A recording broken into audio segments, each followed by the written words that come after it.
Olá! A política de violência difundida e apoiada pelo presidente Jair Bolsonaro tem resultado em recorrentes ofensivas contra movimentos populares.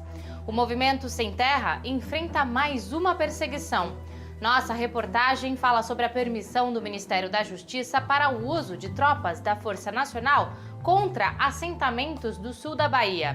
Na entrevista central, o coordenador da FUP, David Bacelar, fala sobre o papel estratégico da Petrobras e do processo de desmonte em curso. Eu sou Pamela Oliveira e a Central do Brasil está começando.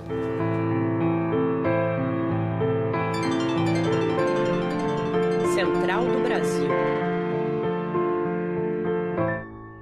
Os Correios entraram em greve no dia 18 de agosto para defender melhores condições de trabalho e lutar contra a privatização que avança sobre a empresa em meio à pandemia de coronavírus.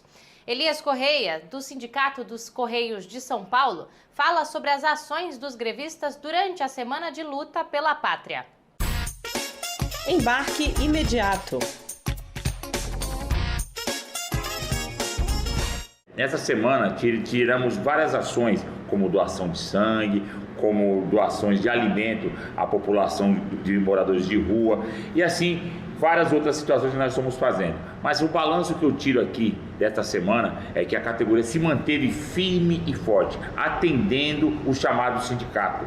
E também vejo que em nível nacional a categoria se manteve firme e vem se mantendo firme. Acreditamos agora que teremos uma audiência de conciliação e esperamos que a empresa ela sensibilize e veja o movimento dos trabalhadores que continua forte e que ela venha de fato atender às necessidades e às reivindicações da categoria.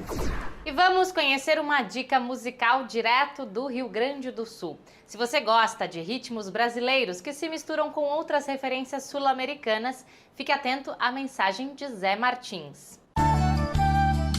Parada Cultural. A minha dica cultural é um grupo aqui do Rio Grande do Sul chamado Quinteto Canjerana. Uma moçada flor de especial que faz um trabalho mesclando a música de câmara com o jazz, os ritmos chacareiras, candombes, milongas, chamamés da Argentina, do Uruguai e aqui do Rio Grande do Sul. Na realidade, tudo isso já está misturado. A arte não precisa respeitar as aduanas, a arte e a música não precisam de passaporte. Quinteto Canjerana, lançando o primeiro CD, Promessas, e um novo álbum chamado Combo Gaúcho, nas melhores plataformas do ramo. Movimentos populares aproveitaram a Semana da Pátria pelo 7 de setembro para concentrar esforços em ações de cuidado com o povo brasileiro. Afonso Bezerra nos leva para conhecer algumas dessas ações de solidariedade. Trilhos do Brasil. Em meio aos atos do 26º Grito dos Excluídos, além da resistência política, prevaleceu o espírito de solidariedade. Os movimentos populares em diversas cidades pelo país aproveitaram a mobilização política do 7 de setembro para demonstrar que vidas importam, com doações de alimentos, itens de higiene e equipamentos de segurança. A mobilização também serviu para denunciar a postura negligente do presidente Bolsonaro e alertar que a pandemia ainda não acabou. Em Curitiba, o projeto Marmita da Terra, coordenado pelo MST, distribuiu 2.000 refeições para trabalhadores informais e pessoas em situação de rua. A ação ocorreu na Praça Tiradentes. O tom do ato de solidariedade foi de crítica ao governo Bolsonaro e de preocupação com os mais pobres durante o período da pandemia. A ação contou com a participação do arcebispo de Curitiba, Dom José Antônio Peruso, que alertou sobre a gravidade do período em que vivemos. A situação é inquietante. Há muita gente que antes não tinha fome e agora está com fome por não conseguir suprir suas mesas. Simplesmente sair por aí e condenar a causa, sim, e elas são diretas e também elas são imediatas e também é resultado de sistemas econômicos iníquos. Na Paraíba, 21 entidades se mobilizaram em 5 bairros de João Pessoa para realizar ações de solidariedade. Nestas comunidades foram realizadas as seguintes ações: construção de horta, revitalização de praças, doação de cestas básicas, distribuição de sopa e água sanitária. Somente nos últimos meses, o Movimento Sem Terra foi responsável por distribuir centenas de toneladas de alimentos por todo o país, como nós temos mostrado aqui na Central. Muitos dos produtos vêm de assentamentos da reforma agrária. Enquanto isso, a perseguição ao movimento também cresce. No sul da Bahia, inimigos da reforma agrária aliados a setores bolsonaristas estão realizando uma ofensiva contra assentamentos do MST com o uso de tropas da Força Nacional. Quem nos conta mais é Camila Piacese. Nacional.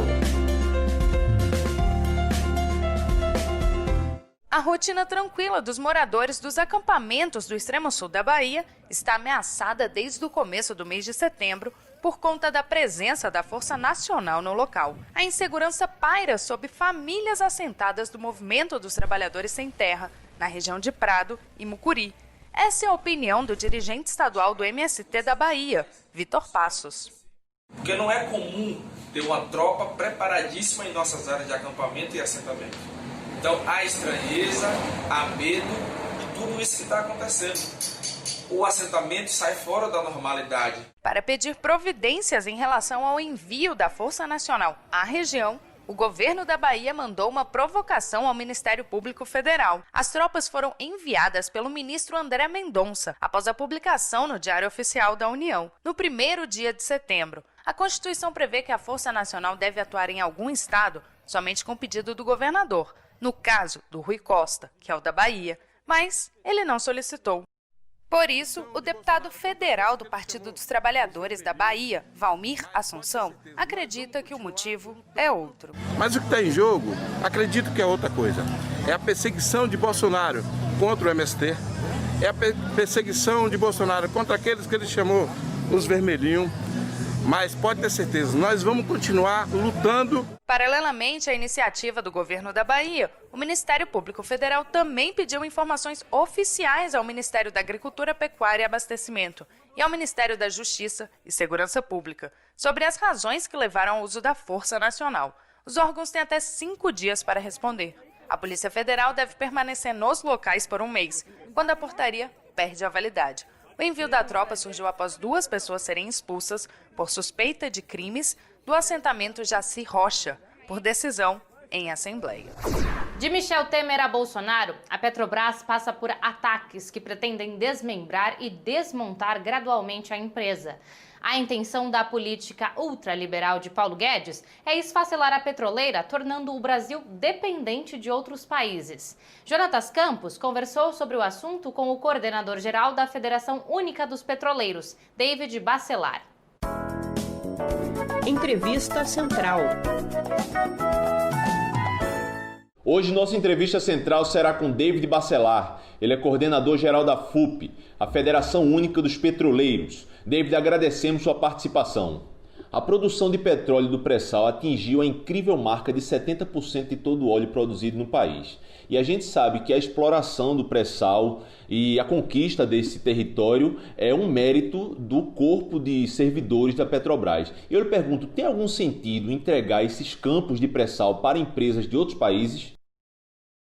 Não tem sentido algum, Jonatas. O pré-sal brasileiro, descoberto em 2006, teve um investimento de bilhões de dólares da Petrobras para hoje atingirmos esse pico de produção. São campos de produção de altíssima produtividade, com petróleo de grande qualidade e com um custo de extração mais baixo do mundo, com tecnologia que a Petrobras desenvolveu. Entregar isso para o capital internacional, como o governo federal está fazendo, é um contrassenso, na verdade, é um verdadeiro crime à lesa pátria.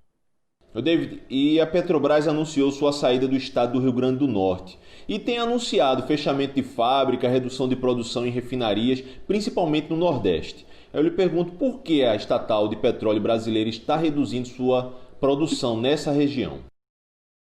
Infelizmente, Jonatas, a única resposta que temos a essa pergunta é a vingança do governo Bolsonaro contra o povo nordestino. Povo nordestino que votou em massa contra o Jair Messias Bolsonaro no segundo turno da eleição última de 2018, que deu mais de 65% de votos para o Haddad. Então, compreende o Bolsonaro e o Paulo Guedes que a forma de se vingar do povo nordestino é retirar por completo a Petrobras da nossa região, trazendo aí prejuízos enormes para a indústria, a economia e principalmente para o desenvolvimento regional e social do Nordeste. Mais um crime promovido pelo governo Bolsonaro e seus comparsas, dentre eles o Paulo Guedes e o Castelo Branco, que está na presidência da Petrobras e que já disse que o sonho dele é vender, privatizar a Petrobras. Mas, David, tem algum motivo, eles alegam falta de produtividade ou dificuldade, alguma coisa que faça com que eles fechem fábricas no Nordeste e reduzam a produção? Temos demonstrado que esses ativos, essas empresas, essas propriedades da Petrobras no Nordeste são lucrativas.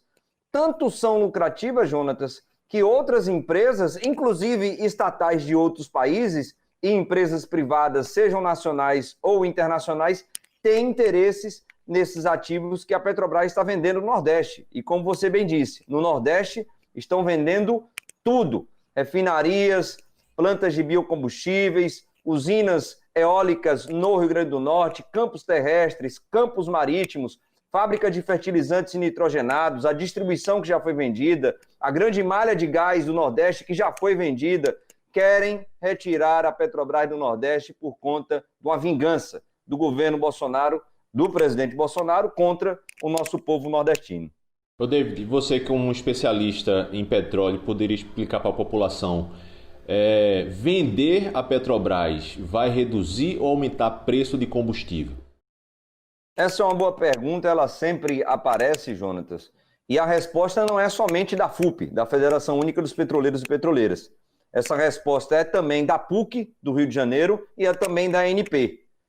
O que eles querem criar aqui, usando o argumento de que irão aumentar a concorrência, abrir ainda mais o mercado para reduzir os preços, é mentiroso, falacioso, porque criarão monopólios regionais. Exemplo, na Bahia, se a refinaria Landulfo Alves for vendida com seus terminais marítimos e terrestres, nós teremos ali um monopólio privado que vai controlar todo o mercado baiano, o norte de Minas Gerais e boa parte do Nordeste, fazendo com que o cidadão, a cidadã, fique refém de uma empresa internacional que vai minimizar seus custos e maximizar seus lucros. De que maneira? Aumentando os preços dos derivados de petróleo, como gasolina, diesel e gás de cozinha. A PUC do Rio de Janeiro está dizendo isso. A FUP já está dizendo isso há algum tempo. E a ANP, a Agência Nacional de Petróleo, Gás e Biocombustíveis, está dizendo também que há um risco de desabastecimento, principalmente de gás de cozinha, em áreas mais remotas,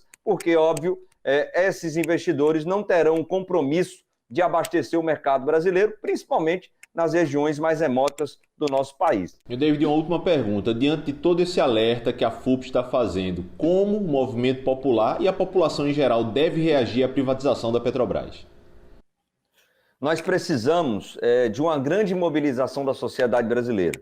Assim como foi feito em 1953, com a grande campanha O Petróleo é Nosso, que fez com que o presidente Getúlio Vargas não cedesse às pressões internacionais e acabasse criando a Petrobras como uma empresa estatal, como uma empresa importante para o desenvolvimento industrial, econômico e social do país, e ela cumpriu e cumpre esse papel. Nós precisamos, nesse ano de 2020, que a sociedade brasileira junte-se a nós nessa luta, dizendo que a Petrobras fica no Brasil. A Central do Brasil está terminando. Se você perdeu algum conteúdo, corre lá em nosso Instagram para assistir. @Programa Central do Brasil. Um ótimo final de semana.